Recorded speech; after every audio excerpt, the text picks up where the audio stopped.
In 2016, IWM was contacted by the family of one of the soldiers shown in this photograph. We now know that this is Arno Bohm, a German soldier standing alongside British troops from the London Rifle Brigade.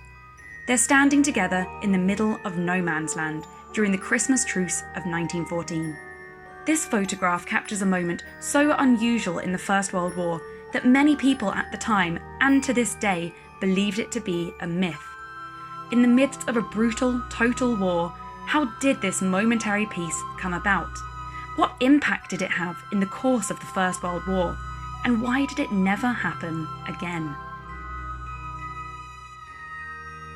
We were in the front line. We were about 300 yards from the Germans, and we had, I think, on Christmas Eve, we'd been singing carols and this, that and the other, and the Germans had been doing the same, and we'd been shouting to each other, sometimes rude remarks, more often just joking remarks. Eventually a German said, "Tomorrow you no shoot, we no shoot."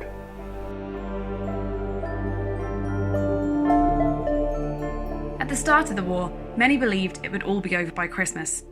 However, by December that year, it was obvious that this was not the case, and thousands of families and soldiers were facing a Christmas of separation, grief, and hardship. So for those soldiers who were in the trenches over winter 1914, the conditions would have got gradually worse and worse. So you got a lot of rain, a lot of frost, and the general living conditions would have been terrible. But the British troops were not alone. In the trenches opposite theirs, sometimes only 30 yards away across the strip of no man's land, were German soldiers in the exact same situation. There was lots of opportunity for each side to communicate with the other. And this was a regular thing which happened right from the start of trench warfare.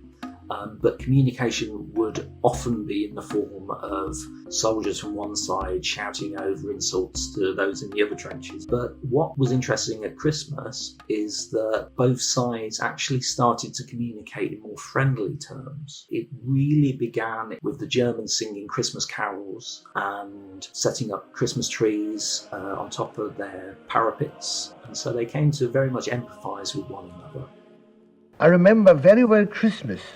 I remember the Christmas day when the German and the French soldiers left their trenches, went to the barbed wire between them with champagne and cigarettes in their hands, and had feelings of fraternization and shouted they wanted to finish the war.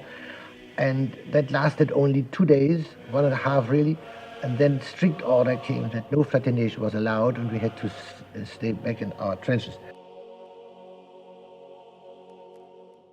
The Christmas truce varied in different parts of the front line. Ceasefires were hastily arranged, sometimes to enable the collection and burial of bodies or to allow the trenches to be repaired. In other cases, the soldiers simply enjoyed fraternising with the other side.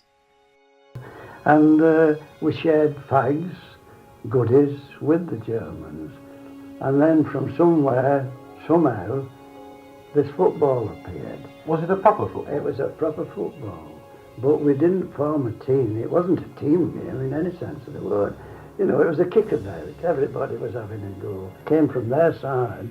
It wasn't from our side where the ball came. How many people were taking part, do you think? Well, I should think there'd be at least a couple of hundred. Did you kick the ball? Oh yes, I had a go at it. I was pretty good then, at 19. But while some parts of the front line were playing football and swapping stories, others were confused by what they heard, or felt no inclination to socialise with those they had so recently been fighting. After a few moments, there were lighted objects raised above the German parapet. The Germans were shouting over to our trench. There's no doubt about that at all. And before we could take any action or do anything, we were ordered to open rapid fire, you see, which we did. The Germans did not reply to our rapid fire. They simply carried on with their celebrations and were having a very fine time indeed. They certainly were not going to do it anymore. They thought that we were idiots, I suppose we were. Well, not us, but the command, you see. the way that trench warfare was organised in the First World War, each sector was very distinctive. And so you wouldn't necessarily know what was happening in the sector next door to you. And you do get stories of one area of the front where they're experiencing a truce, but then suddenly they get fired on by the troops in the next sector who don't realise what's happening. For those soldiers not involved, the truce must have seemed unbelievable, and even more so for those back home. For months, the media and government propaganda had shaped a perception of German soldiers as bloodthirsty enemies, baby-eaters, devils, ruthless killers. But news of the remarkable Christmas truce soon spread abroad. By the end of December, letters and photos arrived home, and newspapers began to publish accounts of the truce. My father was delighted to have a letter giving such a description of events, and he sent them up to the Daily Telegraph. I got into a frightful rocket. That showed up that it must have been me who wrote it, and Mossy got hold of me, gave me an awful dressing down for daring to write to the press. But of course I didn't. My old man wrote to the press. These photographs were taken on personal cameras that some soldiers had taken with them into the trenches. Photography in the trenches was discouraged for obvious reasons, but during the Christmas Truce of 1914, soldiers on both sides of the trenches could not resist the opportunity to document such a unique event. At the beginning of January 1915, the newspapers suddenly start printing these letters. And to begin with, there was a certain amount of disbelief. But then over time, suddenly photographs started to appear as well. And by that time, the evidence was clear that this did happen. It wasn't a myth. And the media at the time absolutely loved it. There were lots of discussions in the newspapers about whether this was a good thing or a bad thing. And, you know, in a way, it's a wonderful snapshot of Christmas 1914 when attitudes were still slightly naive because the war had only really just begun. You find that in 1915 and onwards, the war becomes almost a much more serious endeavour. The Christmas Truce would come to be remembered as something of a blip in the regular conduct of the war. It conflicted with the patriotic aggression required by both sides. It also served to highlight the great contrast between war and religion. How can you fight a war of aggression while also celebrating Christmas, the traditional time for peace and goodwill? For those reasons, the Christmas Truce was increasingly seen as unimportant and awkward to fit into the standard narrative of the First World War.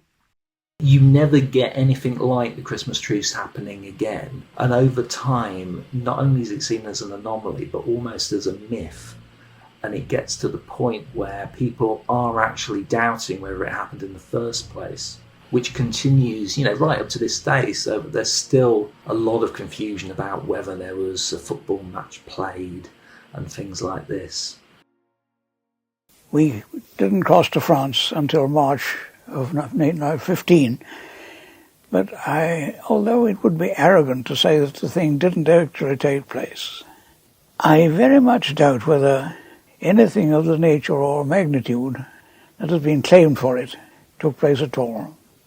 Now, the purpose of that barbed wire in the trenches was to keep each side in its own place.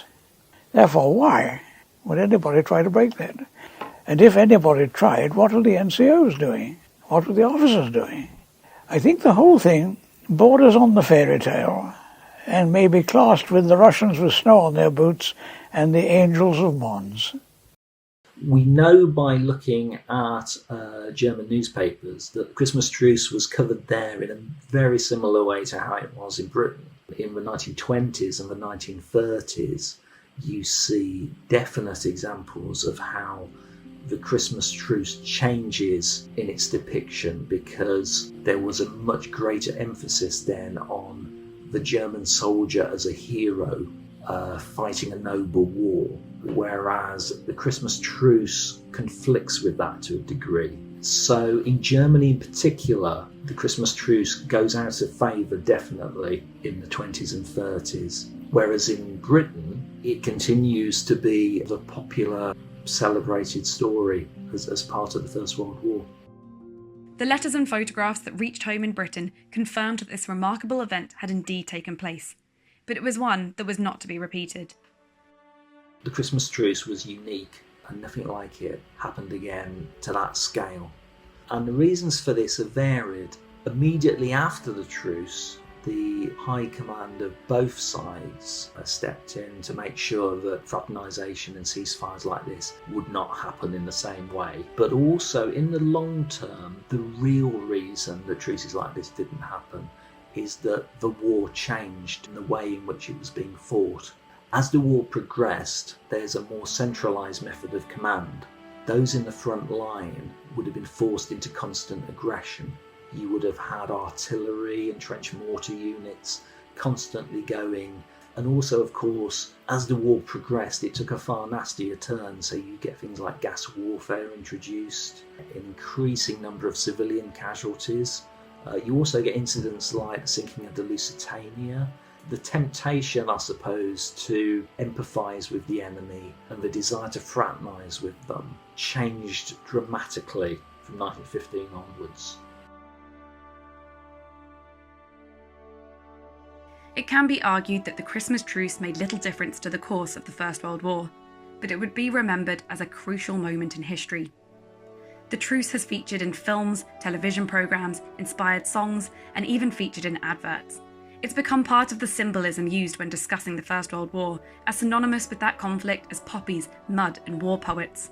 This unique event has become legendary, in part because the idea of peace at Christmas in such an unlikely place is an irresistible story. But its enduring legacy is also due to these incredible photographs and the interviews from those who were there, documenting an event that to so many still seems wholly unbelievable.